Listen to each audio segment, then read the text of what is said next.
अच्छा जी, international accounting standard question number 3। This question is from May June 2022, paper 3 variant 1। सवाल start होता है, जी पी एल सी's financial year ends on 31st December। The financial statement for the year ended 31st December 2021 were expected to be approved by the board of directors on 1st March 2022। तो आपको मैंने बताया था कि भाई ये एक रिपोर्टिंग पीरियड होता है। रिपोर्टिंग पीरियड के बाद कुछ टाइम लगता है फाइनेंशियल स्टेटमेंट्स बनाने में, और उसके बाद वो फाइनेंशियल स्टेटमेंट्स ऑथोराइज हो जाती हैं, जिसको यहाँ पे उन्होंने लिखा हुआ अप्रूव हो जाती हैं। और उसके बाद अप्रूव होने के बाद वो अपेरेंटली जनरल यूजर्स के लिए पब्लिश कर दी जाती है। तो यहाँ पे draft statement of financial position for 31st December 2021 given है। नॉन करंट एसेट्स हैं। करंट एसेट्स में इन्वेंट्री है, ट्रेड रिसीवेबल है, कैश एंड कैश इक्विवेलेंट है। टोटल एसेट में आपके पास इक्विटी है, शेयर इक्विटी के उसमें ऑर्डिनरी शेयर कैपिटल और रिटेन अर्निंग है। तो एंड जनरल यूज के लिए मतलब पब्लिक को अवेलेबल होती है। मतलब हाँ ना, जनरल इंफॉर्मेशन के लिए भाई, स्टेक होल्डर पब्लिक ही तो होती है, जो लिस्टेड कंपनीज होती हैं अगर उनकी बात करी जाए। अच्छा, तो उसमें तो आपको, डिपेंड करता है कंपनी टाइप। हाँ, नॉर्मली हम पब्लिक लिस्टेड कंपनी की बात करते हैं, तो उसमें जो है वो जनरल यूजर्स के लिए पब्लिश हुई होती है। अच्छा, inventory comprise of the following items. आपके पास कुछ तीन कैटेगरीज की इन्वेंट्री हैं। तीनों की परचेज कॉस्ट गिवन है, उनकी एस्टिमेटेड सेलिंग प्राइस गिवन है। और एक जो कैटेगरी सी है उसमें कुछ एस्टिमेटेड कॉस्ट ऑफ रिपेयरिंग भी है, और एस्टिमेटेड सेलिंग एक्सपेंसेस भी गिवन है। आपको पता है कि इन्वेंट्री में अगर कॉस्ट और सेलिंग प्राइस गिवन है तो एक ही काम होगा, IS2 अप्लाई होगा, जो कि कहता है inventory must be valued at lower of cost and net realisable value. तो मैंने क्या किया, मैंने कैटेगरी ए के लिए मैंने कहा कि परचेज कॉस्ट अगर 57,000 है तो वो तो ठीक है, अपनी जगह रहे। Estimated selling price 98,000 minus estimated selling expenses 7,000, तो इसकी नेट रियलाइजेबल वैल्यू साइड में कैलकुलेट कर ली कैटेगरी ए की 91,000। देन कैटेगरी बी की एस्टिमेटेड सेलिंग प्राइस 14,000 है, एस्टिमेटेड सेलिंग एक्सपेंस 3,000 है, 14,000 माइनस 3,000, कैटेगरी बी की एनआरवी आ गई 11,000। और कैटेगरी सी की एस्टिमेटेड सेलिंग प्राइस 12,000 है, कॉस्ट ऑफ रिपेयरिंग 2,500 है, तो 12,000 माइनस 2,500 9,500 आएगा। और फिर कुछ एस्टिमेटेड सेलिंग एक्सपेंसेस भी हैं तो वो भी माइनस हो जाएंगे, तो 9,500 देन माइनस 1,000। तो कैटेगरी सी की आपके पास एनआरवी निकल के आ रही है $8,500। अच्छा, उसके नीचे कहता है only the purchase cost of each category had been taken into account. और जो लास्ट कॉलम है ना, वो देखो वो टोटल का कॉलम है, तो टोटल परचेज कॉस्ट कितनी है, 80,000 है। और आप इन्वेंट्री की वैल्यू भी देखो कितनी है, 80,000 है, जो कि गलत है। क्योंकि इसका ये मतलब है कि आपने ए बी सी तीनों को कॉस्ट पे रिकॉग्नाइज किया हुआ है। और वो बात तो खैर उसने यहाँ पे आपसे खुद भी कह दी कि भाई हमने परचेज कॉस्ट पे ही जो है वो इन्वेंट्री को अकाउंटिंग किया, जो कि गलत किया है।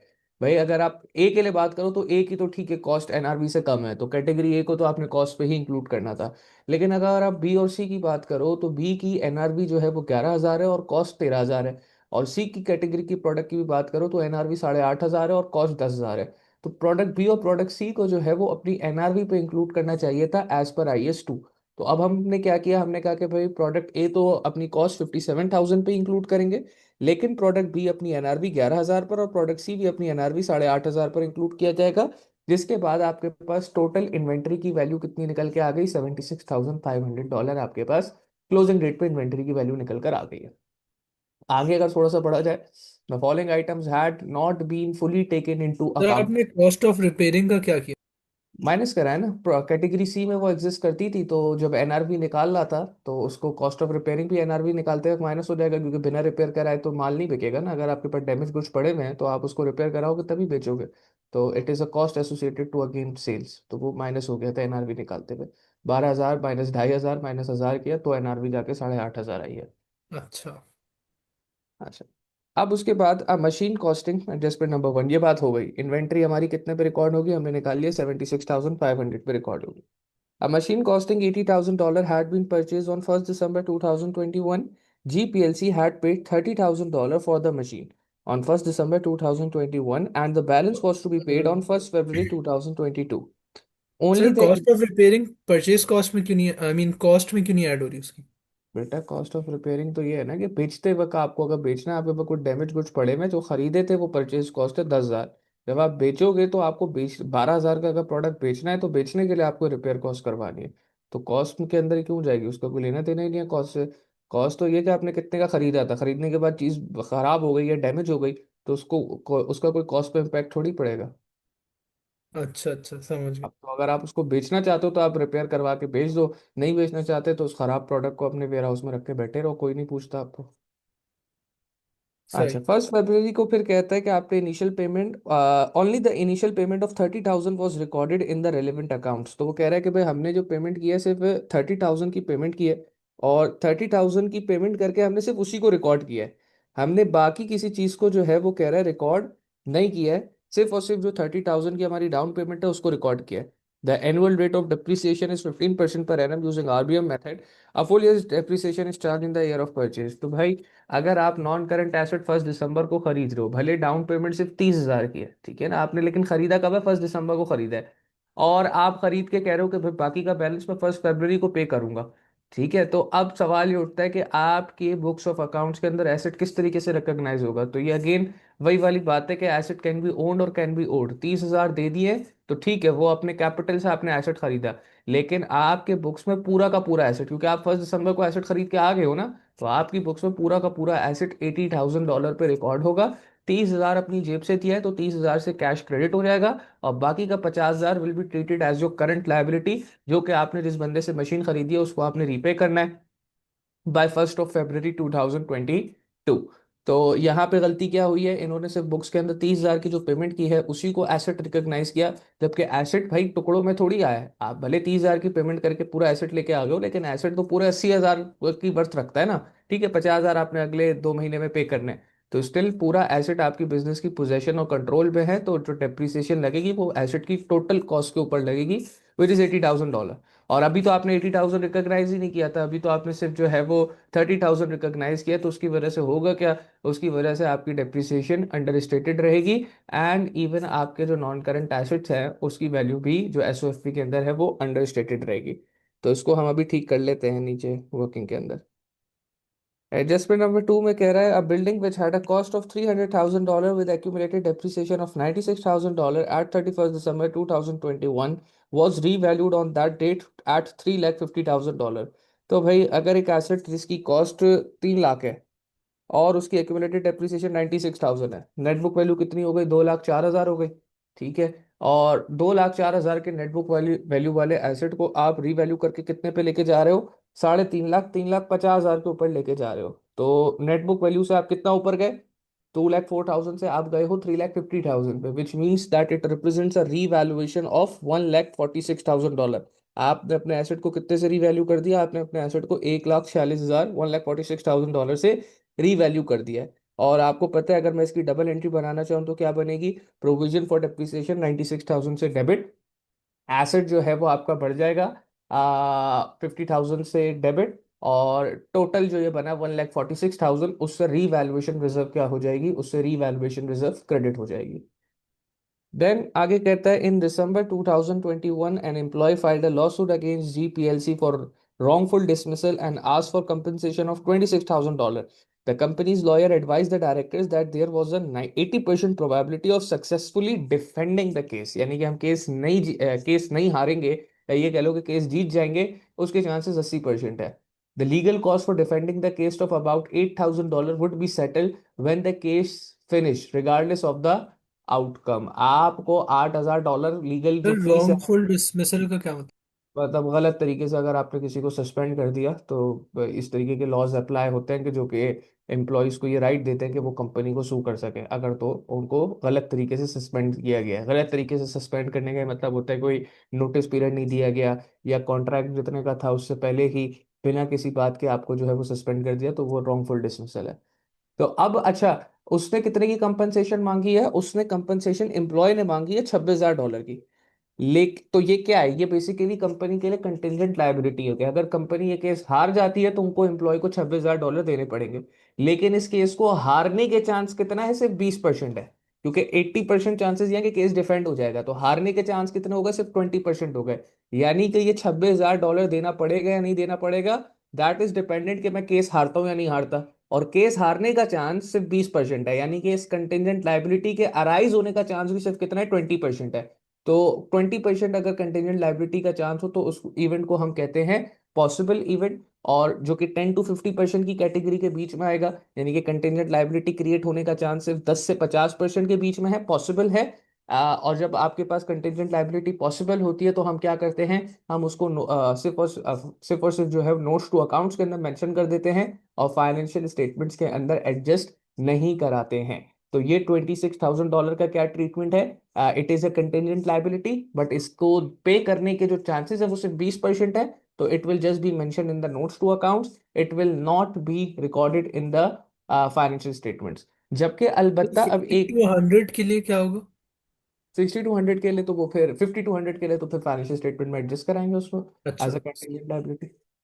और लेकिन अब ये देखो, ये केस की जो फी है $8,000, ये कह रहा है कि भाई अगर केस डिफेंड हो भी जाता है या इवन नहीं भी होता, what ever the outcome of the case, लेकिन आपने केस लड़ा तो है ना, वकील को हायर तो किया है, तो आपको $8,000 वकीलों की फीस तो कह रहा है कि पे करनी पड़ेगी पड़ेगी, उसका कोई नेमो बदल मौजूद नहीं है। फिर आगे, on 1 February 2022, a credit customer owing $12,000 at 31st December 2021 was declared bankrupt. GPLC was advised that none of the debt could be recovered. तो ये आपकी सिंपल सी बेड डेट की एडजस्टमेंट है। As per IS 10 events after the reporting period, this is a adjusting event because it has relevance to the reporting period, and it has a material impact, so that is why it will be adjusted in the financial statement. तो आप इस 12,000 के bed date को income statement के अंदर as expense show करोगे और एसओएफपी के अंदर ट्रेड रिसीवेबल से माइनस करा दोगे। पार्ट ए की रिक्वायरमेंट बहुत सिंपल है, कल का क्वेश्चन भी हमने कुछ इसी तरीके का किया था। सर आपने प्रिपेयर, क्या बोला, मटेरियल अगर नहीं होगी तो फिर क्या होगा? मटेरियल नहीं होगी तो फिर नोट्स टू अकाउंट पे सिर्फ मेंशन कर देंगे।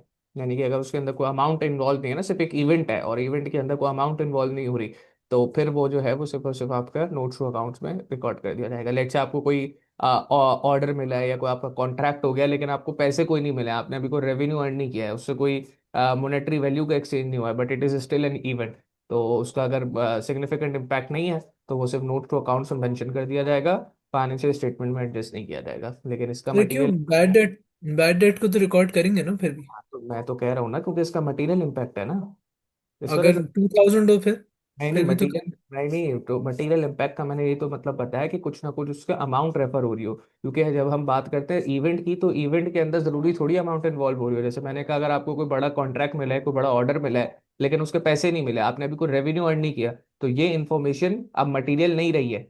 बट इसको स्टिल आपको क्या कहते हैं, क्योंकि ये अगर इसकी पिछले साल से रेलेवेंस है, तो आप स्टिल इसको जो है फाइनेंशियल स्टेटमेंट्स के अंदर नोट्स टू अकाउंट्स में डिस्क्लोज करोगे। यहाँ पे तो पैसे इन्वॉल्व है ना, मटेरियल से मेरा मुराद ये कि क्या पैसे इन्वॉल्व है, तो पैसे इन्वॉल्व है तो फिर जो है वो डेफिनेटली आप उसको फाइनेंशियल स्टेटमेंट्स में एडजस्ट करोगे if it is a adjusting event. Sir अब नॉन मटेरियल की एग्जांपल देंगे? नॉन मटेरियल अभी तो दिया कि अगर आपको कोई कॉन्ट्रैक्ट हुआ है जो कि पिछले साल बात चल रही थी और फाइनलाइज इस साल हुआ है, लेकिन पैसे कोई नहीं आए, कॉन्ट्रैक्ट सिर्फ हो गया है और वो है कि अगले 5 साल में हम जो है काम करेंगे और सर्विसेज होंगी, सारी चीजें होंगी, या अगले साल वो जो है आप हम सर्विस देना स्टार्ट करेंगे, तो इसमें कोई पैसे नहीं आए। तो इस केस में अगर इसकी सिग्निफिकेंस जो है वो, इसके इसका इम्पैक्ट जो है वो मटेरियल नहीं होगा, क्योंकि इसमें कोई अमाउंट इन्वॉल्व नहीं है, अभी तो सिर्फ कॉन्ट्रैक्ट हुआ है, अगले साल सर्विसेज स्टार्ट होंगी, फिर पैसे कमाएंगे और सारी चीजें होंगी। तो क्योंकि इसका इम्पैक्ट मटेरियल नहीं है, बट क्योंकि पिछले साल से रेलेवेंस है, तो इसको हम जो है वो नोट्स टू अकाउंट्स के अंदर मेंशन कर देंगे। आसान हो जाए फिर।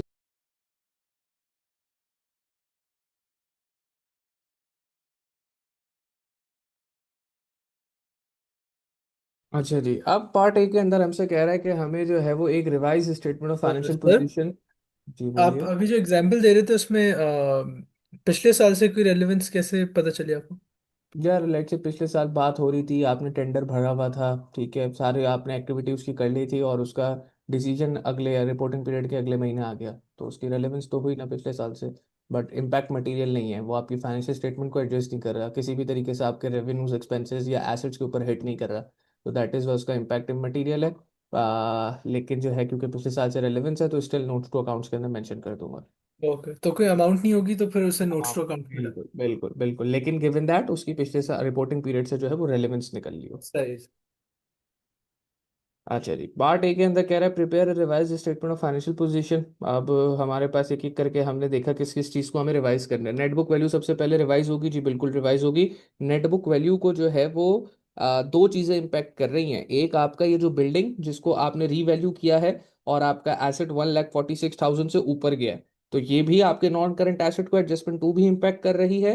और एडजस्टमेंट वन भी जो है, मैंने आपको बताया था कि भाई आपने एसेट को सिर्फ 30,000 पे रिकॉग्नाइज कराया, रिकॉर्ड कराया, जबकि एसेट की एक्चुअल वर्थ $80,000 थी। ये बात मैं फिर से रिपीट कर दूं, ये सब्सटेंस ओवर फॉर्म का कॉन्सेप्ट है कि चीज 1 दिसंबर को मेरे पास आ गई है, मैं खरीद चुका हूं, पैसे सिर्फ 30,000 दिए लेकिन चीज 80,000 की खरीदी है, तो मेरे बुक्स के अंदर एसेट 80,000 का रिकॉर्ड होगा। सर सर, जो फिर 50,000 नहीं दिए उसका क्या, वो आपके पास separately as current liability record होगा। और 1 फरवरी को जब आप पे ऑफ कर दोगे वो करंट लाइबिलिटी, तो आपकी लाइबिलिटी सेटल हो जाएगी, बैंक से पैसे आपके निकल जाएंगे। अब सवाल ये उठता है कि 1 दिसंबर को चीज पूरी 80,000 की आई है, आप उसको 30,000 पे रिकॉर्ड नहीं कर सकते, तो अभी आपसे क्या हो गई, अभी आपसे गलती हो गई, तो इसकी अब वर्किंग करके इसको ठीक करना पड़ेगा। वर्किंग किस तरीके से इसकी करेंगे, यहाँ पे मैं आपको करके दिखा देता हूँ। ये सर 50,000 का क्या हुआ? कौन से, वही तो बता रहा हूँ, separately as current liability record होगा ना भाई। 1 दिसंबर को आपने जो एसेट खरीदा उसकी कॉस्ट 80,000 है, तो आपका 80,000 का एसेट आ गया, और डेप्रिसिएशन भी जो चार्ज होनी है वो 80,000 के ऊपर ही 15% चार्ज होनी है। तो 80,000 का 15% ये बनना था, डालो कोई कैलकुलेटर में, 80,000 का 15% कितना आ रहा है, ये आ रहा है 12,000। तो डिप्रिसिएशन चार्ज होनी थी 12,000 की, लेकिन आपने सिर्फ एसेट को रिकॉग्नाइज किया हुआ है with only the amount that you have paid, और आपने अमाउंट पे की है 30,000। तो जाहिर सी बात है डिप्रिसिएशन भी 30,000 के हिसाब से 15% आपने लगा दी होगी, जो कि आपकी बन रही है 30,000 मल्टीप्लाई बाय 15%, ये बन गया 4,500। तो देखिए मसला क्या हुआ, मसला मैं फिर से चलो इस एडजस्टमेंट को पढ़ देता हूँ। अ machine costing $80,000 was had been purchased on 1st December 2021. GPLC had paid $30,000 for the machine on 1st December 2021. The balance was to be paid on 1st February 2022. Only the initial payment of 30,000 was recorded in the relevant accounts. The annual rate of depreciation is 15% per annum using RBM method. A full year's depreciation is charged in the year of purchase. तो even तो आप देख रहे हो मैंने पूरा 15% का rate लगा दिया है, जबकि सिर्फ 1 महीने पहले ही एसेट को खरीदा है, क्योंकि पॉलिसी कुछ ऐसी है कि जिस साल खरीदा उस साल पूरे उस ईयर में जो है वो पूरे साल की डेप्रिसिएशन चार्ज होगी। अब क्या कह रहा है कि हमने सिर्फ 30,000 को रिकॉर्ड किया है, ठीक है ना, उसने ये बात बोली ना, initial payment of 30,000 was recorded in the relevant accounts. तो आपने अपने नॉन करंट एसेट को, ये हुआ है, ये जो है ये काम है कि इन्होंने किया क्या है, what's done, what has been done, इन्होंने किया क्या है, इन्होंने एसेट को सिर्फ जो है वो 30,000 का रिकॉग्नाइज किया और उसके ऊपर 15% की डेप्रिसिएशन चार्ज कर दी, जो कि 4,500 बना। और इसकी नेट बुक वैल्यू अगर मैं निकालूं तो 30,000 माइनस 4,500, दैट वुड बी $25,500। इन्होंने इस नेट बुक वैल्यू के ऊपर, यानी कि जो 6,06,000 है ना प्रॉपर्टी प्लांट एंड इक्विपमेंट, इस 6,06,000 पे जो ये वाला एसेट है उसकी नेट बुक वैल्यू का कितना पोर्शन इंक्लूडेड है, 25,500 का पोर्शन इंक्लूडेड है, जबकि एक्चुअल में आपका एसेट रिकॉर्ड होना चाहिए था जनाब 80,000 का, ठीक है, और उस पर डेप्रिसिएशन 15% की लगती जो कि 12,000 है, तो उसकी नेट बुक वैल्यू बननी चाहिए थी कितनी, मैं यहाँ पे लिख देता हूँ, 80,000 का एसेट रिकॉग्नाइज होता, 12,000 की एक्यूमुलेटेड डेप्रिसिएशन उसमें से माइनस होती, तो आपको एसेट की नेट बुक वैल्यू रिकॉर्ड करनी चाहिए थी 80 माइनस 72, $68,000 के ऊपर। समझ रहे जनाब बात, तो अब यहाँ पे मसला क्या है, मसला ये कि नेटबुक वैल्यू जिस एसेट की $68,000 साल के एंड पे आपको रिकॉर्ड करनी थी, आप रिकॉर्ड करके बैठे वो 25,500।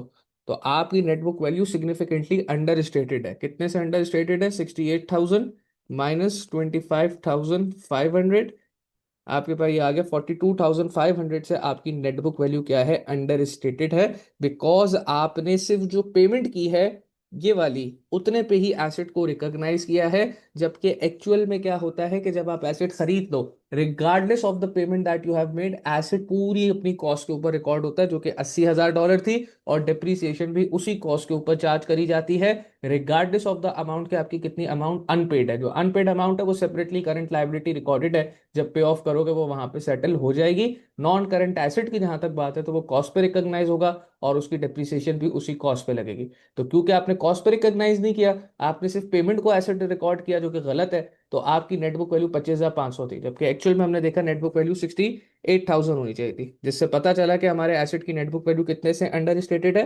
42,500 से अंडर स्टेटेड है। अच्छा, ये तो हो गया कि इसका नॉन करंट एसेट पे क्या इंपैक्ट है। आप जरा ये भी देखें कि ये जो मैंने डेप्रिसिएशन चार्ज निकाला है, जो डेप्रिसिएशन चार्ज हुई भी है करंट मेथड के हिसाब से या करंट जो उसने वर्किंग किया उसके हिसाब से, वो 4,500 है। जबकि एक्चुअल डेप्रिसिएशन जो चार्ज होनी चाहिए थी वो 12,000 है। तो ये 42,500 तो नॉन करंट इस एसेट अंडर स्टेटेड है ना, कि आपने नॉन करंट एसेट को भाई इतने से कम पे रिकॉर्ड किया हुआ है। ये अब मैं डेप्रिसिएशन की बात करूं तो तो डेप्रिसिएशन इसने का हमें सिर्फ चार्ज, बताया था कि परचेज इतने अभी मतलब पैसे दिए, या उसने बताया था कि इस पे डिप्रिशिएशन चार्ज की?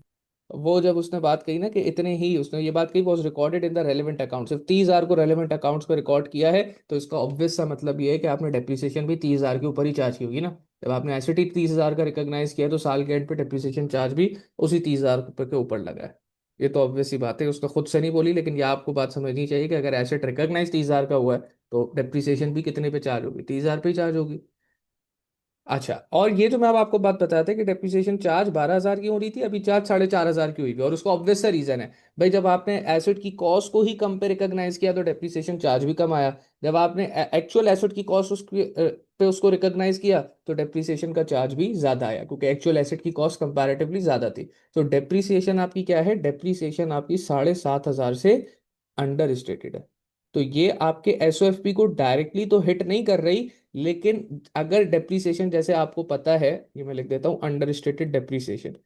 डेप्रीसिएशन आपको पता है इट इज एन एक्सपेंस, और अगर ये अंडर स्टेटेड है इसका मतलब क्या है कि आपके प्रॉफिट्स ओवर स्टेटेड है।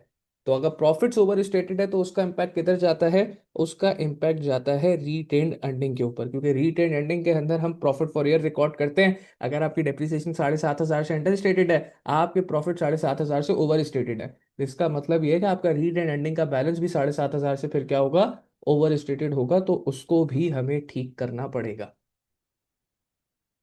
तो आपके पास ओरिजिनली नॉन करंट एसेट कितने पे रिकॉर्ड था, 6,06,000 पे रिकॉर्ड था। हमने यहाँ वर्किंग से देखा कि भाई ये जो एसेट 6,06,000 पे रिकॉर्डेड है, ये 42,500 से क्या है, अंडर स्टेटेड है। और नेट बुक वैल्यू की ऊपर बात कर रहा हूँ, क्योंकि उसने हमें यहाँ पे सीधा सीधा अगर लिखा हुआ है ना प्रॉपर्टी प्लांट एंड इक्विपमेंट, तो इट्स ऑब्वियस कि वो उसकी नेट बुक वैल्यू को रिप्रेजेंट कर रहा है। तो हमने देखा कि प्रॉपर्टी प्लांट एंड इक्विपमेंट 42,500 से अंडर स्टेटेड है, तो वो ऐड हो जाएगा। अच्छा, उसी के साथ साथ जो एडजस्टमेंट नंबर 2 थी, उसमें भी तो हमने एसेट को रीवैल्यू किया था ना 1,46,000 से। तो उस अमाउंट से भी हमारे एसेट की नेटबुक वैल्यू क्या होगी, बढ़ जाएगी। तो अगर जब मैं आपसे बात करता हूँ टोटल नॉन करंट एसेट की मैं क्या वैल्यू रिकॉर्ड करूंगा, तो आप देखो यहाँ लिखा हुआ है 794,500। अब आप बोलो सर ये 794,500 कैसे आया।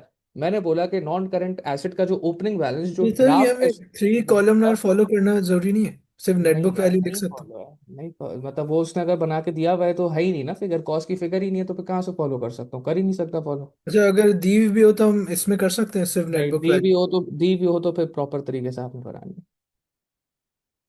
अच्छा, अब आपके पास ओपनिंग बैलेंस जो नॉन करंट एसेट का ड्राफ्ट एसओएफपी में गिवन था वो 6,06,000 का गिवन था। ठीक है। फिर मैंने क्या करा, मैंने अब यहाँ पे थोड़ा मैंने और डिटेल वर्किंग दिखाई है। मैंने कहा कि इसके अंदर आपकी, क्योंकि मशीन सिर्फ 50,000 की रिकॉग्नाइज है, 30,000 की रिकॉग्नाइज है, 50,000 से रिकॉग्नाइज नहीं है, तो मशीन की कॉस्ट जो बाकी 50,000 है वो ऐड करो। और इस 50,000 की मशीन को जब ऐड करोगे इसकी कॉस्ट को, तो इसके ऊपर जो डेप्रिसिएशन का चार्ज बढ़ेगा वो क्या करो, वो माइनस करो। तो 50 माइनस 7,500 आपके पास देखो क्या फिगर बनेगी, 42,500 ही बनेगा। यानी कि अगर मैं कहूँ ना कि इन सर ये दोनों का नेट डेप्रिशिएशन इम्पैक्ट नहीं क्या है, समझ आई, क्या समझ नहीं आया जो आप डेप्रिसिएशन। ऐड कर रहे हैं, आई मीन लेस कर। या यहाँ अभी तो बताया 7,500 डेप्रिसिएशन अंडर स्टेटेड है। अगर तुम्हारा एसेट 80,000 की जगह 30,000 पे रिकॉर्डेड है, तो डेप्रिसिएशन निकाला ना कितने से अंडर स्टेटेड थी, 7,500 से अंडर स्टेटेड थी, क्योंकि 80,000 पे डेप्रिसिएशन का 15% रेट 12,000 की डेप्रिसिएशन आ रही है। और अगर अभी जो तुमने 30,000 पे एसेट को रिकॉग्नाइज किया तो उसका 15% वहाँ पर डेप्रिसिएशन 4,500 आ रही है। तो अगर तुम एसेट को 80,000 पे रिकॉग्नाइज करोगे जो कि एक्चुअल वर्थ है, तो तुम्हारी डेप्रिसिएशन अंडर स्टेटेड कितने से, 7,500 से अंडर स्टेटेड है। तो डेप्रिसिएशन भी 7,500 रिकॉर्ड करोगे या नहीं करोगे। और डेप्रिसिएशन जब रिकॉर्ड करोगे तो नेटबुक वैल्यू कम होगी या नहीं होगी। तो इस वजह से 7,500 माइनस करा रहा हूँ मैं सिंपली, कि भाई जब आप अच्छा। एसेट को उसकी कॉस्ट बढ़ा रहे हो, कॉस्ट ज्यादा रिकॉग्नाइज करो, तो जितने से कॉस्ट बढ़ाने की वजह से जितने से डेप्रिसिएशन बढ़ेगी, तो हम तो नेटबुक वैल्यू पे काम कर रहे हैं ना, तो हमें तो नेटबुक वैल्यू हम्म, चाहिए। तो 50,000 का जब एसेट रिकॉग्नाइज हो रहा है, तो उस पर 7,500 की डिप्रिसिएशन भी बढ़ रही है। तो उसकी जो अच्छा। उसकी जो अपेरेंटली नेटबुक वैल्यू थी, जैसे हमने यहाँ पे कैलकुलेट किया 42,500, तो वही मैं दिखाना चाह रहा हूँ आपको कि भाई जब आप 50,000 के एसेट की कॉस्ट को बढ़ा रहे हो, 7,500 से उसकी वजह से डेप्रिसिएशन भी बढ़ रही है। अपेरेंटली जो नेट बुक वैल्यू के ऊपर इम्पैक्ट आ रहा है वो +42,500 का ही आ रहा है, जो मैंने आपको ऊपर भी दिखाया था। मैंने ऊपर यही बात कही थी ना कि नॉन करंट एसेट इस पूरी ट्रांजेक्शन की वजह से 42,500 से अंडर स्टेटेड है। मैं फिर से वहां पे ले जाके दिखा देता हूँ, ये देखो ये बात लिखी थी ना, 42,500 से non current asset under stated है। तो यहाँ पे मैं वही 42,500 क्या करा रहा हूँ, ऐड करा रहा हूँ। और उसके बाद मैंने कहा कि भाई एसेट कुछ रीवैल्यू भी तो हुआ है, नॉन करंट एसेट रीवैल्यू हुआ है, यानी उसकी वैल्यू बढ़ी है। कितने से रीवैल्यू हुआ था, 1,46,000 से अपवर्ड रीवैल्यू हुआ था, तो 1,46,000 ऐड कर दिया। मेरे पास जो है closing balance of non current asset निकल के आ गया $7,94,500। तो ये मैंने प्रॉपर्टी प्लांट एंड इक्विपमेंट के अंदर रिकॉर्ड कर दिया। देन सर उसके बाद इस वाली एडजस्टमेंट की सही तरीका क्या है दिखाने का? मैं ये डिफरेंस दोनों दिखा सही दूं है, नेटबुक दोनों वैल्यू का? दोनों दोनों दोनों सही हैं। आप अगर ये इस तरीके से आते, आपने काम दोनों में वही किया, आपने काम दोनों में यही काम करना था कि आपने बोला कि भाई कि अगर मैं 50,000 से एसेट की कॉस्ट बढ़ाऊं तो डिप्रिसिएशन कितने से बढ़ रही है, 7,500 से बढ़ रही है। अपेरेंटली जो नेट बुक वैल्यू के अंदर इंक्रीज है 42,500 का है। अब वो आप ऐसे वर्किंग करके दिखा दो, वो वैसे वर्किंग करके दिखा दो, दोनों के अंदर सेम है। बिना इस ये वाली वर्किंग नीचे नहीं हुई भी, लेकिन ये वाली वर्किंग अपेरेंटली मैंने 7,500 अगर कैलकुलेट किया तो इसी वर्किंग के थ्रू कैलकुलेट किया है ना। तो दोनों वर्किंग सही है। आपको बस ये दिखाना है कि 42,500 से जब आप इस ट्रांजेक्शन को ठीक कर रहे हो तो नेटबुक वैल्यू इंक्रीज हो रही है। अब वो आप 50 माइनस 7.5 करके दिखाओ, वो आप जो है 68,000 माइनस 25,500 करके दिखाओ। अपेरेंटली 42,500 से नॉन करंट एसेट की नेटबुक वैल्यू बढ़नी है जब आप ट्रांजेक्शन ठीक कर रहे हो तो। सही है, क्योंकि वर्किंग के सेक्शन में बहुत ज्यादा जगह नहीं होती, तो सर जो इम्पोर्टेंट है वो लिख सकते हैं ना? हाँ हाँ हाँ बिल्कुल। अच्छा, उसके बाद करंट एसेट्स में हमने इन्वेंट्री की बात कर ली थी। हमने इन्वेंट्री की इनफैक्ट यहाँ पे फिगर भी कैलकुलेट कर ली थी। 76,500 पे हम इन्वेंट्री को इंक्लूड करेंगे, क्योंकि कुछ दो कैटेगरीज की एनआरवी कम थी, कॉस्ट ज़्यादा थी, तो उनकी एनआरवी पे इंक्लूड किया। 76,500 उनकी इन्वेंट्री बन गई। फिर आपके पास ट्रेड रिसीबल आ गया कितने का। ट्रेड रिसीबल आपके पास एसओएफपी में गिवन था $1,64,000 का। और बेड डेट हुआ था आपके पास एडजस्टमेंट नंबर 4 के अंदर कितने का, 12,000 का। तो बेड डेट जाहिर सी बात है ट्रेड रिसीबल को कम करता है। 1,64,000 माइनस $12,000, ट्रेड रिसीबल आ गया $1,52,000 का। Cash and cash equivalent as it is आ जाएगा, 86 का गिवन था 86 का आ जाएगा, बिकॉज जितनी भी ट्रांजेक्शन हमें गिवन थी किसी ने कैश एंड कैश इक्विवेलेंट को इम्पैक्ट नहीं किया था। इक्विटी एंड लाइबिलिटीज पे आए तो ऑर्डनरी शेयर कैपिटल की अमाउंट भी सेम आ जाएगी, $6 लाख की यहाँ पे, क्योंकि किसी भी ट्रांजेक्शन ने ऑर्डनरी शेयर कैपिटल को इम्पैक्ट नहीं किया है। अलबत्ता उसके बाद रिवैल्यूएशन रिजर्व क्रिएट हुई है, जो कि ड्राफ्ट एसओएफपी के अंदर रिटर्न नहीं थी। क्यों रिटर्न नहीं थी, क्योंकि भाई जो रिवैल्यूएशन रिजर्व वाली एडजस्टमेंट है ना, उसमें उसने कहा हुआ है कि भाई ये वाली जो ट्रांजेक्शन है ये अकाउंटेड नहीं की हुई, the following items had not been taken fully into account. यानी कि रिवैल्यूएशन वाली भी जो ट्रांजेक्शन है ये अकाउंट में नहीं ली हुई। जब अकाउंट में नहीं ली हुई तो जाहिर सी बात है कोई रिवैल्यूएशन रिजर्व भी नहीं है। लेकिन अब आप जब इसको अकाउंट में लोगे तो आपको पता है कि एसेट अगर 1,46,000 से अपवर्ड रिवैल्यू हुआ है तो उसकी वजह से रिवैल्यूएशन रिजर्व क्रिएट हुई है। जो मैंने आपको डबल एंट्री भी इसकी बताई थी कि एक्यूमुलेटेड डेप्रिसिएशन 96,000 से क्या हो जाएगा, डेबिट हो जाएगा। एसेट जो है वो आपका 50,000 से डेबिट हो जाएगा। और बाकी आपका जो है वो किधर बढ़ेगा, बाकी आपका जो है सारा का सारा जो इस दोनों का टोटल है 1,46,000, वो मैंने कहा था कि रिवैल्यूएशन रिजर्व के अंदर इंक्रीज होगा। तो रिवैल्यूएशन रिजर्व 1,46,000 की आ जाएगी। उसके बाद जो रीटेन अर्निंग का सेक्शन है, रीटेन अर्निंग के सेक्शन पे सबसे पहले तो आपकी जो ये डेप्रिसिएशन के अंडर स्टेटमेंट है, ये भी रिटेन अर्निंग को कम करेगा। मैंने ऊपर ये बात कर दी थी कि भाई जब आप इस ट्रांजेक्शन को ठीक कर रहे हो तो डेप्रिसिएशन का चार्ज 30,000 की जब कॉस्ट है तो जाहिर सी बात है कम है। जब 80,000 की कॉस्ट होगी तो डेप्रिसिएशन का चार्ज बढ़ रहा है, कितने से बढ़ रहा है, 7,500 से बढ़ रहा है। जब डेप्रिसिएशन का चार्ज 7,500 से बढ़ रहा है तो प्रॉफिट कम होंगे, जो कि आपके रिटेन अर्निंग को क्या करेगा, रिटेन अर्निंग को भी कम करेगा। तो रिटेन अर्निंग का ओपनिंग बैलेंस गिवन है कितना, $1,84,000। 1,84,000 के बैलेंस से अब आप नीचे आते हो, ओपनिंग बैलेंस मैंने देखो लिखा $1,84,000। सबसे पहले मैंने माइनस करा लिया डिप्रिसिएशन अंडर स्टेटेड, जो मैंने आपको ऊपर वाले पार्ट में दिखाई। बहुत ऑब्वियस सी लॉजिक है, कॉस्ट कम रिकॉग्नाइज थी तो डेप्रिसिएशन कम थी, कॉस्ट ज्यादा रिकॉग्नाइज करी तो डेप्रिसिएशन भी बढ़ गई। जितने से डेप्रिसिएशन बढ़ी उतने से प्रॉफिट कम होगा, तो वो मैंने माइनस करा लिया। इसी तरीके से आप अगर एडजस्टमेंट नंबर 1 को देखो, जिसमें इन्वेंट्री की वैल्यू हमने निकाली थी, इन्वेंट्री की वैल्यू हमने निकाली 76,500 क्लोजिंग इन्वेंट्री की, जबकि इनिशियल एसओएफपी में इन्वेंट्री की वैल्यू गिवन थी $80,000। अब आपको पता दिख रहा है कि भाई इन्वेंट्री की वैल्यू क्या हो रही है, कम हो रही है। क्लोजिंग इन्वेंट्री क्या करती है, कॉस्ट ऑफ सेल निकालते वक्त क्लोजिंग इन्वेंट्री माइनस होती है। Opening inventory plus purchases minus purchase return minus closing inventory. तो क्लोजिंग इन्वेंट्री क्या हो रही है, कॉस्ट ऑफ सेल निकालते वक्त माइनस हो रही है। अगर क्लोजिंग इन्वेंट्री कम कर रहे हो तो कॉस्ट ऑफ सेल बढ़ जाएगा, जिसकी वजह से प्रॉफिट कम हो जाएंगे। क्लोजिंग इन्वेंट्री और कॉस्ट ऑफ सेल का इनवर्स रिलेशनशिप है। तो क्लोजिंग इन्वेंट्री कम हुई, कॉस्ट ऑफ सेल बढ़ गई, और कॉस्ट ऑफ सेल बढ़ने की वजह से हुआ क्या कि प्रॉफिट्स आपके डिक्रीज हो जाएंगे। कितने से डिक्रीज होंगे, जितने से इन्वेंट्री कम हुई है। इन्वेंट्री ओरिजिनली 80,000 की थी, आपने कैलकुलेट की तो वो आई 76,500 की। तो 3,500 से आपकी इन्वेंट्री कम हो रही है, 3,500 से आप देखो मैंने प्रॉफिट्स को भी कम करके दिखा दिया। अच्छा, फिर उसके बाद जो एक चीज अभी हमारी ऊपर मैंने आपको हाईलाइट करवा दी थी एडजस्टमेंट नंबर 3 के अंदर, एक तो हमारी बात ये हुई थी ना कि भाई कंटेंजेंट लायबिलिटी है, 20% चांस है, तो बस उसको तो जो है वो सिंपली क्या करो, उसको सिंपली नोट्स टू अकाउंट में डाल के छोड़ दो। लेकिन आप ये एक चीज जो दूसरी फिगर थी 8,000 की थी, 8,000 की फिगर के लिए कह रहे हैं कि भाई रिगार्डलेस ऑफ द आउटकम, जो भी आउटकम आए जब भी आए, आपने को जो लीगल फीस जो पे करनी है वो कितने की पे करनी है, 8,000 की पे करनी ही करनी है। तो अब ये एक, आप मुझे बताओ केस अभी चल रहा है, ठीक है ना, और ये जो एम्प्लॉय ने लॉसूट फाइल किया है ये दिसंबर 2021 में फाइल किया है, यानी करंट रिपोर्टिंग पीरियड के अंदर लॉसूट फाइल हुआ है। तो करंट रिपोर्टिंग पीरियड के अंदर ही मेरा केस स्टार्ट हो गया है, केस चल रहा है, यानी कि लॉयर की जो पैसे होते हैं या फीस होती है वो तो बन रही है, उसने तो केस स्टार्ट कर दिया, ठीक है, मैंने उसको पेमेंट नहीं करी है। लेकिन उसने उससे मेरी ये बात हो गई है कि भाई केस 1 महीने बाद बंद हो, 2 महीने बाद बंद हो, 3 महीने बाद बंद हो, जो भी आउटकम आए, लॉयर मुझे कहता है कि आपने मुझे केस को लड़ने के $8,000 जो है वो पे करने ही करना है। तो भाई ये अगर आपके पास एक ऐसी अमाउंट आ गई है जो कि आपको पे करनी करनी है, अभी आपने पे नहीं करी लेकिन आपको पे करनी करनी है, और दिसंबर 2021 में ही जो है वो इस अमाउंट का, इस एक्सपेंस का जो इंकर होना है वो ऑब्वियस हो चुका है, क्योंकि 2021 में ही ये केस स्टार्ट हो गया था। तो आप मुझे बताओ कि क्या ये 2021 का एक्सपेंस है या नहीं है। ऑब्वियसली 2021 का एक्सपेंस है। आप अगर पिछला सवाल या जो पहला क्वेश्चन था जिसमें एक वो ट्रक वाली एग्जांपल थी कि भाई हमारा, हमने अगले बंदे की गाड़ी मार दी है, 7,000 का नुकसान आया है, 2,000 हमें पे करना है, हमने अभी तक पे किया नहीं है, तो मैंने आपको क्या कहा था कि भाई 2,000 भले पे किया नहीं है लेकिन इंकर तो इसी साल हुआ है ना, गाड़ी तो इस साल मारी है, भले तुम अगले साल पे करो अपनी वो 2,000 की अमाउंट, लेकिन एक्सपेंस में तो उसको इसी अकाउंटिंग ईयर में रिकॉग्नाइज करना पड़ेगा।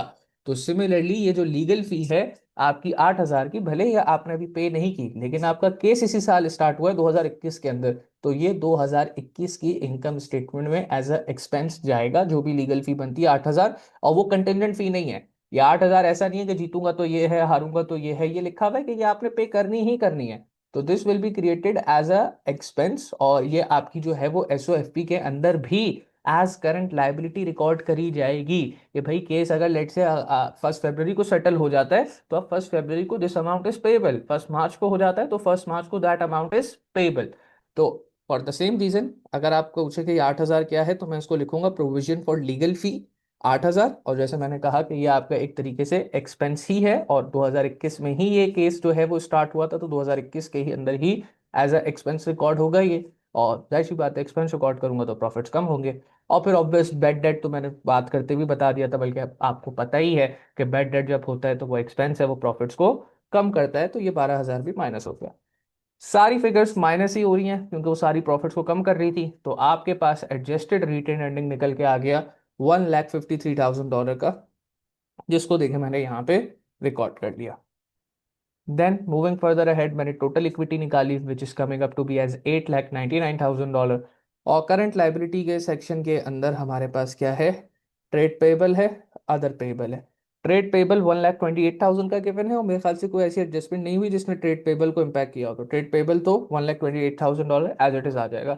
अलबत्ता अदर पेबल के अंदर कुछ चेंजेस हैं। अदर पेबल जो उसने रिकॉर्ड दिया हुआ है हमें, वो दिया हुआ है $24,000 का। लेकिन अभी मैंने कहा कि ये लीगल फी भी आपका क्या है, एक तरीके की लाइबिलिटी है, क्योंकि आपको अब ये रीपे करनी पड़ेगी पड़ेगी। ठीक है ना, आप जब भी केस सेटल होता है आपको ये अमाउंट क्या करनी है, आपको ये अमाउंट अब पे करनी पड़ेगी। तो 24,000 तो पहले से था, फिर 8,000 ये लीगल फी का। क्या कोई और करंट लाइबिलिटी बढ़ी है? जी बिल्कुल बढ़ी है। आपकी जो एडजस्टमेंट नंबर 1 थी, इस पे मैंने आपको सिर्फ बार बार रिपीट किया कि भाई एसेट पूरा 80,000 पे रिकॉग्नाइज करोगे, 30,000 तुमने पे कर दिया है, तो वो तुम्हारा कैश कम हो जाएगा, बाकी का 50,000 जो अनपेड अमाउंट है उसको एज करंट लायबिलिटी मैंने बार बार कहा कि आप रिकॉर्ड करोगे। तो लेट से अगर आप कहते हो सर इसकी डबल एंट्री बना के दो, तो मैं अगर ये क्या मैंने खरीदा था, मशीन खरीदी थी ना, तो मैं मशीन को 1 दिसंबर को जब खरीद के आऊंगा, मशीन मैं पूरी 80,000 की कॉस्ट से क्या कर दूंगा, डेबिट कर दूंगा। लेकिन मैंने इसकी अमाउंट सिर्फ 30,000 पे किया, तो कैश सिर्फ 30,000 क्रेडिट होगा। तो भाई बाकी का 50,000 जो मैंने कहा कि आपका करंट, जो कि आपकी तरीके की करंट लाइबिलिटी में जाएगा, तो मैं लिख दूंगा लेट से अदर पेबल, या मैं सिंपली हाँ यहाँ पे लिख देता हूँ अदर पेबल। जिस भी बंदे से हमने मशीन खरीदी है उसको हमने 1 फरवरी को, यानी कि विद इन 2 मंथ्स 50,000 पे करने हैं। तो ये 50,000 क्या है, ये 50,000 अदर पेबल मेरी करंट लाइबिलिटी है। तो यहाँ पे अदर पेबल्स की जब मैं वर्किंग कर रहा था, आप देखें 24,000 तो फिगर वो है जो ड्राफ्ट एसओएफपी में गिवन थी। उसके अंदर मैंने 50,000 जो ऐड करा है, ये अपना जो मशीन की पेमेंट है 1 फरवरी को जो करनी है रिमेनिंग उसका है। और बाकी का 8,000 आपका प्रोविजन फॉर लीगल फी है। इन सारी करंट लाइबिलिटीज को ऐड किया तो करंट लाइबिलिटी का टोटल 2,10,000 निकल के आया। इक्विटी प्लस का टोटल लाइबिलिटी किया तो आपके पास टोटल इक्विटी एंड लाइबिलिटी कितना आ रहा है, ये 11,09,000 आपका टोटल इक्विटी एंड लाइबिलिटी निकल कर आ गया। That was your SOFP. ऐसा सर नहीं है ये बता आप। सकते हैं वो 42,500 वाला जो व्हीकल थी उसे आपने कैसे इंक्लूड किया नॉन उसको करंट एसेट? ये किया नहीं, नॉन करंट लाइबिलिटी में नहीं, उसको सिर्फ करंट लाइबिलिटी में जो उसकी कॉस्ट का जो रिमेनिंग पार्ट था ना, मैंने उसने कहा था मैंने 30,000 पे कर दिया है, मशीन 80,000 की थी। तो बस मैंने कहा कि जो बाकी का 50,000 है जो कि मैंने 1 फरवरी को रीपे करना है, वो मेरी करंट लाइबिलिटी है। मैं नहीं, पूछ रहा हूँ जो 42,500 की नेटबुक वैल्यू निकाली थी उसको कैसे हाँ, इंक्लूड किया? वो तो नॉन करंट एसेट में इंक्लूड किया ना, उसको करंट हाँ लाइबिलिटी में उसको नहीं इंक्लूड पूछ रहा किया हूँ, है। तो वो तो नॉन करंट बताया, एसेट नहीं पूछ बताया ना कि आपके पास ओरिजिनल बैलेंस 6,06,000 का था, मैंने बोला 50,000 से कॉस्ट रिकॉग्नाइज करिए तो 50,000 वो ऐड हो जाएगा। जब 50,000 से एसेट की कॉस्ट रिकॉग्नाइज हो रही है तो उसके ऊपर इसी साल 7,500 की डेप्रिसिएशन का चार्ज भी बढ़ रहा है, तो वो 7,500 की डेप्रिसिएशन माइनस हो गई। नेट बुक वैल्यू मेरे पास उस नॉन करंट एसेट की साल के एंड पे निकल के आ गई 42,500, जो कि पहले इंक्लूडेड नहीं था, अब इंक्लूड करने पे क्या हो रहा है, ऐड हो रहा है। सिंपल। अच्छा। हाँ। अच्छा जी, अब थ्योरी का इसका पार्ट है, पार्ट बी में कहता है explain the correct accounting treatments of the claim, of the claim and the legal cost in item 3 with relevance to the international accounting standard। तो आपको पता है कि भाई आईएएस कौन सा वाला डील करता है, IAS 37 provisions liabilities and contingency, ये डील करता है। क्योंकि वो जो आउटकम था केस का वो क्या था, कंटिंजेंट था ना, कि भाई लॉ सूट के अंदर कंपनसेशन अगले एम्प्लॉय को देनी पड़ेगी या नहीं देनी पड़ेगी, दैट इज कंटिंजेंट, के केस हारते हैं नहीं हारते।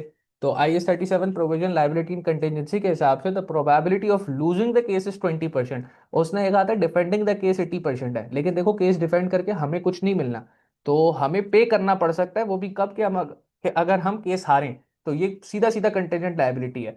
अब कंटेंजेंट लाइबिलिटी के क्रिएट होने का चांस कितना है, डिफेंडिंग के परसेंटेज से हम कुछ नहीं करते क्यों? क्या कह रहे हो। मतलब हम हमें 80% रेलिवेंट क्यों नहीं है? 80% इसलिए रेलिवेंट नहीं है ना क्योंकि वो कह रहा है डिफेंडिंग द केस के चांसेस 80% है। अच्छा, डिफेंडिंग द केस करके अगर तो तुम्हें कुछ पैसे मिलने होते तो फिर वो रेलिवेंट हो जाता कंटेनेंट एसेट के केस में, लेकिन यहाँ पे उसने ऐसी कोई बात ही नहीं कही कि अगर तुम केस डिफेंड कर लेते हो तो तुम्हें लेट से कंपनसेशन मिलेगी $50,000 की या एक सर्टेन अमाउंट की। तो इस वजह से वो इररेलेवेंट हो गया, यहाँ पे सिर्फ लिखा हुआ है एम्प्लॉय को पे करना पड़ सकता है $26,000 अगर आप केस हारते हो, तो सिंपल सी बात है। और ये नहीं लिखा हुआ कि अगर आप केस जीत जाते हो तो आपको कोई पैसे मिलेंगे या नहीं मिलेंगे। अगर जीतने की बात होती तो फिर भी वो 80% रेलिवेंट होता, गिवन दैट जीत के मुझे कुछ मिल रहा होता। मुझे सिर्फ यहाँ पे ऑब्लिगेशन क्रिएट होने का चांस है, वो भी तब जब मैं अगर केस हार जाऊं। तो मैंने यही बात लिखी, the probability of losing the case is 20%, जो कि पॉसिबल इवेंट को रिप्रेजेंट करता है। Therefore, there is no need to adjust it in the books of accounts. However, it is important to mention it in the notes to account, क्योंकि आपको जैसे मैंने discuss करती बात बताई, अगर कंटेनर लाइबिलिटी के क्रिएट होने के चांसेस 10 से 50% हो, यानी कि पॉसिबल इवेंट है, तो उसको फाइनेंशियल स्टेटमेंट के अंदर एडजस्ट नहीं करेंगे। उसको हम जो है वो सिर्फ और सिर्फ नोट्स टू अकाउंट्स के अंदर मेंशन करके छोड़ देंगे। और फिर उसी एडजस्टमेंट के अंदर लीगल फी वाली भी बात थी, तो वो आपकी प्रोविजन फॉर लीगल फी है जो कि 8,000 की कॉस्ट है, और वो आपको एज अ लाइबिलिटी क्रिएट कर देनी है ऑफ अनसर्टेन टाइमिंग। अच्छा, क्यों सर अनसर्टेन टाइमिंग क्यों है, क्योंकि भाई मुझे नहीं पता केस कब सेटल होगा, लेकिन जब भी केस सेटल होगा मुझे 8,000 फिक्स जो है वो रीपे करने पड़ेंगे। That is why provision for legal fee आपने देखा कि मैंने इसी साल क्रिएट किया, रीटेन एंडिंग में से उसको अपने एज अ एक्सपेंस माइनस भी कराया। और जो है करंट लाइबिलिटी के अंदर भी उसको 8,000 को बुक कर दिया कि भाई अब आने वाले साल में, क्योंकि केस है जाहिर सी बात है खत्म तो होना है, जब भी खत्म होगा मुझे वो अमाउंट क्या करनी पड़ेगी, रीपे करनी पड़ेगी। Then state what is meant by events after the reporting period. Events after the reporting period वो होते हैं जो कि last date of the accounting year के बाद हो, and before the statement of finance, before the financial statements are authorise. यानी कि ऊपर यहाँ पे लिखा हुआ था ना आपके सवाल के शुरू में ही कि फाइनेंशियल स्टेटमेंट 1 मार्च 2022 को ऑथराइज हो रही है और अकाउंटिंग ईयर एंड 31 दिसंबर 2021 का है। तो इस 1 जनवरी 2022 से लेके 1 मार्च 2022 तक, या ये कह लो 28 फरवरी 2022 तक, ऑथराइजेशन डेट से पहले पहले तक जितने भी इवेंट्स हो रहे हैं वो सारे के सारे आपके events after the reporting period है। So all the events that happen after the end of reporting period but before the financial statements are authorised, they are considered as events after the reporting period. तो यही बात मैंने नीचे लिख दी। Events after the reporting period are the events which occur between the last date of the reporting period, यानी कि reporting period के लास्ट डे के बाद, up till the date when the financial statements are issued, जब तक आपकी financial statement issue नहीं हो जाती, या इवन ऑथराइज का वर्ड भी मैं यूज कर लेता तो वो बात भी ठीक थी। अच्छा, फिर इवेंट्स तो आफ्टर रिपोर्टिंग ऑडिट जो पीरियड है के वो बाद, रिपोर्टिंग पीरियड के दरमियान होता है, I mean after the reporting period होता आफ्टर द रिपोर्टिंग पीरियड होता है, ईयर एंड है जब होने के आप बाद। ईयर एंड होने के बाद होता है, बिल्कुल।